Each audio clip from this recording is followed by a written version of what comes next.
श्रीगणेशाय नमः।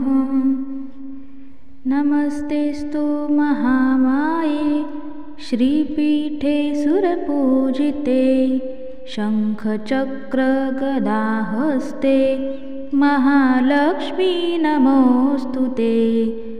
नमस्ते गरुडारूढे कोलासुरभयङ्करी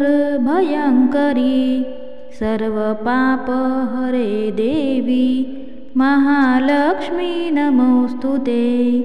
महालक्ष्मी नमोऽस्तुते।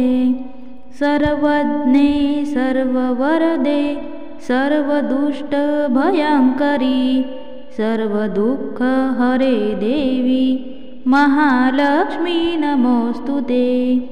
महालक्ष्मी नमोऽस्तुते।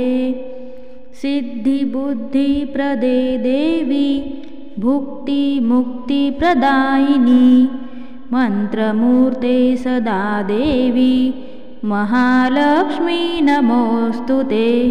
महालक्ष्मी नमोऽस्तुते।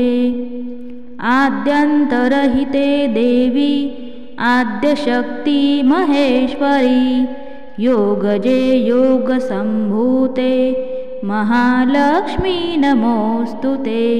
महालक्ष्मी नमोऽस्तुते।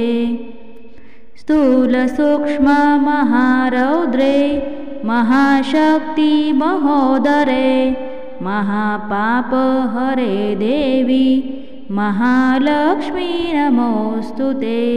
महालक्ष्मी नमोऽस्तुते। पद्मासनस्थिते देवी परब्रह्मस्वरूपिणी परमेशी जगन्माता महालक्ष्मी नमोऽस्तुते। महालक्ष्मी नमोऽस्तुते। श्वेताम्बरधरे देवी नानालङ्कारभूषिते जगत्स्थिते जगन्माता महालक्ष्मी नमोऽस्तुते। महालक्ष्मी नमोऽस्तुते।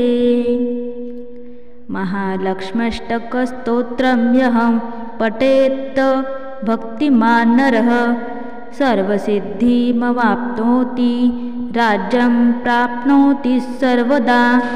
एककाले पठे नित्यं महापापविनाशनं द्विकालं यः पठे नित्यं धनधान्यसमन्वितः त्रिकालं यः पठे नित्यं महाशत्रुविनाशनं महालक्ष्मीर्भवेत् नित्यं प्रसन्ना वरदा शुभः।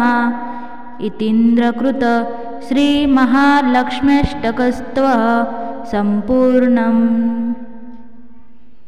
श्रीमहालक्ष्मीमाते नमो नमः। मंडळी, आजचे तुम्हाला महालक्ष्मी अष्टकम कसे वाटले नक्की कमेंटमध्ये कळवा।